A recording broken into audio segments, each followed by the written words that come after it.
Cease fire हुआ है तो इसका पूरा देश नहीं, मुझे लगता है पूरी दुनिया इसका वेलकम करेगी कि ये हर कंट्री को इफेक्ट कर रहा है। पाकिस्तान के अपने इंटरनल जो उनके जो हालात हैं वो बहुत ख़राब हैं। उस देश की अपनी जो इकानमी है, उस देश की जो अपनी सिचुएशन है, वो इस वक्त काफ़ी चरमराई है। तो अमेरिकन प्रेसिडेंट के स्टेटमेंट्स पे आप ज़्यादा विश्वास नहीं कर सकते हो। वो सुबह एक ट्वीट आ जाता है, दोपहर को कोई स्टेटमेंट आ जाता है और शाम को तीसरा करते हैं कि लड़ाई कोई सोल्यूशन नहीं है कि भाई आप लड़के कोई इस तरीके का कोई अगर कोई काम करते हैं।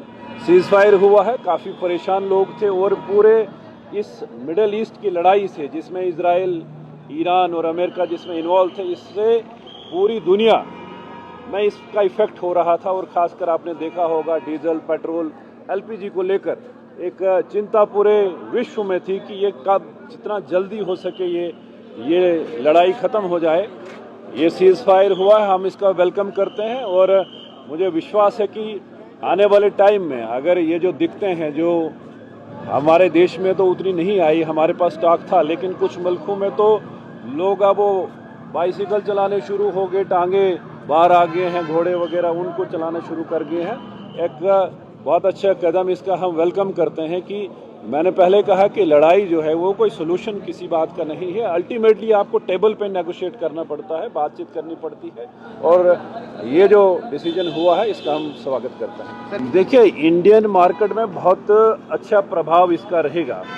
आप देखें कि एक जो बहुत बड़ा इशू बना था स्ट्रेट ऑफ हार्मोज को लेकर कि दुनिया की 20% सप्लाई जो एनर्जी की है, जो वो वहाँ से आती थी, वो बंद पड़ा हुआ था। कहीं ना कहीं इफेक्ट तो उसका हो रहा था, इंडिया को भी उसका इफेक्ट हो रहा था, लेकिन भारत के प्रधानमंत्री ने बड़ा टाइमली एक डिसीजन जो लिया, जो डीजल और पेट्रोल की एक्साइज ड्यूटी को कम किया ताकि लोगों पे बोझ न बढ़े, रेट न बढ़े।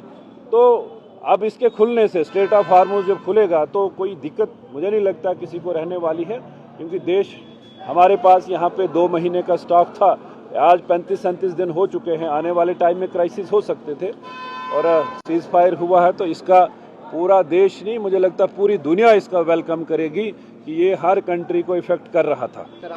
कॉमन सेंस प्रिवेल करनी चाहिए। एक तो अमेरिकन प्रेसिडेंट के स्टेटमेंट्स पे आप ज़्यादा विश्वास नहीं कर सकते हो। वो सुबह एक ट्वीट आ जाता है, दोपहर को कोई स्टेटमेंट आ जाता है और शाम को तीसरा आ जाता है। अभी अगर 2 हफ्ते की बात हुई है तो मुझे लगता है, क्योंकि ये मैंने पहले ही कहा कि ये 2 या 3 कंट्रीज की बात नहीं रही, इसमें पूरी दुनिया, पूरा विश्व इसमें इन्वॉल्व हुआ है। खासकर जो मिडिल ईस्ट के जो कंट्रीज हैं, जिनका कोई दोष ही नहीं है, कुछ नहीं, आनन फानन में उन पे स्ट्राइक की जा रही है। ईरान को जब लगता है कि हम अमेरिका 11-12 हज़ार किलोमीटर हमारी मिसाइल वहाँ नहीं जा सकती है, तो उनके एयर बेसिस जो हैं, जो गल्फ कंट्रीज़ में, जो मिडिल ईस्ट में हैं, तो वो उनको लगाए जा रहे हैं और उससे इकानमी में बड़ा असर पड़ रहा है। लोग बड़े प्रभावित हो रहे हैं। ये मुझे विश्वास है कि आने वाले टाइम में ये सारा बेहतर हो जाएगा और एक खुशहाल दुनिया, लोग अपनी लाइफ जी सकेंगे। नंगा क्या नहाए तो क्या निचोड़े, वो उसका अगर वो कुछ कर रहा है तो बड़ी अच्छी बात है, हमें उसमें कोई दिक्कत नहीं है। हमें इस वार की दिक्कत, हमें जो चिंता पूरे विश्व को है वो इसको लेकर है। अगर वो कुछ करता है, नेगोशिएशन उनके थ्रू चल रही, किसी के भी थ्रू चले, उससे हमें कोई नहीं है। लेकिन पाकिस्तान के अपने इंटरनल जो उनके जो हालात हैं वो बहुत ख़राब हैं। उस देश की अपनी जो इकानमी है, उस देश की जो अपनी सिचुएशन है, वो इस वक्त काफ़ी चरमराई हुई है। वहाँ के पॉलिटिकल जो सिचुएशन इस वक्त है, जो काफ़ी वहाँ के लोग बड़े परेशान हैं। लेकिन कुल मिला के हमें चिंता इस युद्ध को लेकर थी। अगर इसमें सीज फायर हुआ है तो ये पूरी दुनिया के लिए खुशखबरी है। वार से किसी को कोई फ़ायदा नहीं होता है, मेरा जो अपनी सोच है, मेरा जो अपना मानना है।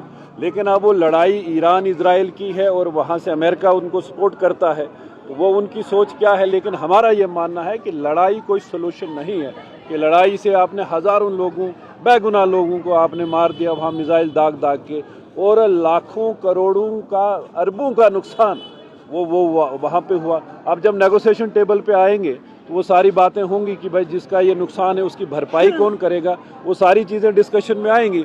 लेकिन हमारा वो कंसर्न नहीं, हमारा कंसर्न है कि ये जो लड़ाई थी, ये जो वार थी, ये पूरी दुनिया को इसका असर पड़ रहा था। इस लड़ाई के ख़त्म होने से जो पूरे बाकी कंट्रीज़ के लोग हैं वो भी, उनको फैसिलिटीज़ मिल सकें। जो क्राइसिस, जो एनर्जी को लेकर, जो डीजल, पेट्रोल और एलपीजी को लेकर जो क्राइसिस हो रहे थे, वो एटलीस्ट ख़त्म हो जाएंगे।